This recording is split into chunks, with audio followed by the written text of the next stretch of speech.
ಯಾರೋ ಒಬ್ಬ ಅಮಾಯಕ ಅಧಿಕಾರಿ ಒಬ್ರು ನಿಂತ್ಕೊಂಡಿದ್ರು ಅರಸು ಲೇಔಟ್ ಅಲ್ಲಿ. ಇನ್ಫ್ಯಾಕ್ಟ್ ಬಾಬಣ್ಣ ಅವರು ಕೇಳಿದ್ರು, ಏನಪ್ಪ ಹಿಂದೆ ಇದ್ದಂತ ಪ್ಲಾನ್ ಏನಾದ್ರು ನಿನ್ನ ಕೈನಲ್ಲಿ ಇದೆಯಾ? ಇವತ್ತೇನು ಸಂಪೂರ್ಣವಾಗಿ ಈ ರಾಜಕಾಲುವೆ ಮುಂದೆ ಹೋಗ್ತಾ ಹೋಗ್ತಾ ನೋಡಿದ್ರೆ, ನಾನು ಹೆಸರು ಹೇಳೋದಕ್ಕೆ ಬಯಸೋದಿಲ್ಲ, ಭಾಳ ಅತ್ಯಂತ ಬಲಿಷ್ಠವಾದಂಥ ರಾಜಕಾರಣಿ. ಬಹುಶಃ ಮಾಧ್ಯಮದ ಮಿತ್ರರಿಗೆ ಈಗ ನಮ್ಮ ಜೊತೆ ಬಂದಿದ್ದರಿಂದ ಎಲ್ಲ ಗಮನದಲ್ಲಿ ಇರ್ತದೆ, ಯಾರ ಒಂದು ಪ್ರಾಪರ್ಟಿ ಅದು ಅಂತಕ್ಕಂಥದ್ದು. ದೊಡ್ಡ ಮಟ್ಟದಲ್ಲಿ ಒಂದು ಕಮರ್ಷಿಯಲ್ ಪ್ರಾಪರ್ಟಿಯನ್ನು ಸ್ಥಾಪನೆ ಮಾಡಿದ್ದಾರೆ.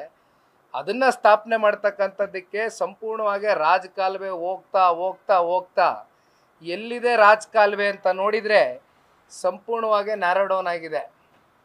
ರಾಜಕಾಲುವೆ ಅಂತಕ್ಕಂಥದ್ದು ಇಲ್ಲಿ ಇದೆಯಾ ಅಂತಕ್ಕಂಥದ್ದು ಅಲ್ಲಿ ಹೋಗಿ ನಿಂತು ನೋಡಿದಾಗ ಓ ಹಿಂದೆ ಇತ್ತೇನೋ ಅಂತಕ್ಕಂಥದ್ದು ನಮ್ಮಲ್ಲೆಲ್ಲ ಒಂದು ಭಾವನೆ ಸೃಷ್ಟಿಯಾಗಿದೆ. ಈ ರೀತಿ ನಾನು ಒಂದು ಹೇಳ್ತಕ್ಕಂಥದ್ದು, ರಾಜಕೀಯ ಪಕ್ಷಗಳ ಕೆಲವೊಂದಷ್ಟು ರಾಜಕೀಯ ನಾಯಕರುಗಳು ಇವತ್ತು ರಾಜಕಾಲುವೆಯನ್ನು ನುಂಗಾಕ್ತಕ್ಕಂಥ ಕೆಲಸ ಮಾಡ್ತಕ್ಕಂಥದ್ದು. ಒಂದು ಪ್ರಶ್ನೆ ಕೇಳಬೇಕು, ಇವತ್ತು ಏನಾದ್ರು ಪ್ರಾಪರ್ಟಿ ಟ್ಯಾಕ್ಸ್ನ ಒಂದು ದಿನ ಏನಾದ್ರು ತಡ ಆಗಿ ಅದನ್ನು ಭರ್ತಿ ಮಾಡ್ತಕ್ಕಂಥದ್ದಕ್ಕೆ ಏನಾದರೂ ಲೇಟ್ ಆದರೆ ಬಂದು ಕುತ್ತಿಗೆ ಮೇಲೆ ನಿಂತ್ಕೊಂಡು ಹೇಳ್ದಂಗೆ ಅದು ಲೇಟ್ ಫೀಸು ಬಡ್ಡಿಯನ್ನು ಕಟ್ಟಿಸ್ಕೊಳ್ತೀರಿ, ಜೊತೆಲಿ ಕುತ್ತಿಗೆ ಮೇಲೆ ನಿಂತ್ಕೊಂಡು ವಸೂಲಿ ಮಾಡ್ತೀರಿ ಪ್ರಾಪರ್ಟಿ ಟ್ಯಾಕ್ಸ್ನ ಜನಗಳ ಹತ್ರ.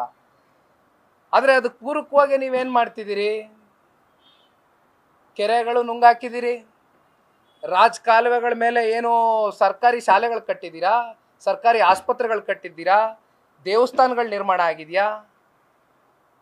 ನಿನ್ನೆ ದಿನ ರಾಜ್ಯದ ಮುಖ್ಯಮಂತ್ರಿಗಳು, ಬಹುಶಃ ಉಪಮುಖ್ಯಮಂತ್ರಿಗಳು ಇಬ್ಬರು ಕೂಡ ಬೆಂಗಳೂರು ನಗರದಲ್ಲಿ ಅವರೊಂದು ಟೂರ್ ಪ್ಲಾನ್ ರಿಲೀಸ್ ಮಾಡಿ ಅನೇಕ ಪ್ರದೇಶಗಳಿಗೆ ಭೇಟಿ ಕೊಡ್ತೇವೆ ಅಂತಕ್ಕಂಥ ವಿಷಯವಾಗಿ ನಿನ್ನೆ ದಿನ ನಾನು ಪತ್ರಿಕೆ ತೆಗೆದು ನೋಡಿದಾಗ ಒಂದು ರಾಜ್ಯದ ಮುಖ್ಯಮಂತ್ರಿಗಳು ಹೇಳಿದ್ದಾರೆ, ರಾಜಕಾಲುವೆಯನ್ನು ಯಾರಾದ್ರೂ ಅದನ್ನು ಕಬಳಿಸ್ಕೊಳ್ಳಿರ್ತಕ್ಕಂಥ ಪ್ರಕರಣಗಳು ಕಣ್ಣು ಮುಂದೆ ಕಂಡು ಬಂದರೆ ಅದನ್ನು ತೆರವುಗೊಳಿಸ್ತಕ್ಕಂಥದ್ದಕ್ಕೆ ಮುಲಾಜ್ ನೋಡ್ದಿರಾ ನಾನು ತೀರ್ಮಾನ ತಗೊಳ್ತೀನಿ ಅಂತ ಹೇಳಿದ್ದಾರೆ. ಇದು ಮುಖ್ಯಮಂತ್ರಿಗಳಿರ್ತಕ್ಕಂಥ ಹೇಳಿಕೆ, ಅವರ ಒಂದು ಮಾತು.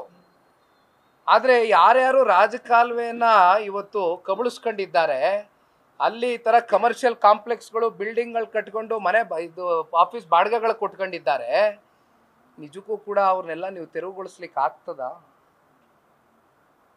ಇದು ವಾಸ್ತವಕ್ಕೆ ಹತ್ತಿರವಾದಂಥ ಮಾತಾ? ಬಲಿಷ್ಠರು, ಪ್ರಭಾವಿಗಳು, ನೀವೇನು ಬೇಕಾದರೂ ಕರಿಬೋದು ಅವ್ರನ್ನ. ಆಗತ್ತಾ ಇದು? ನ್ಯೂಸ್ ಫಸ್ಟ್ ನಿರ್ಭೀತಿಯಿಂದ ನಿಮ್ಮ ಪರವಾಗಿ.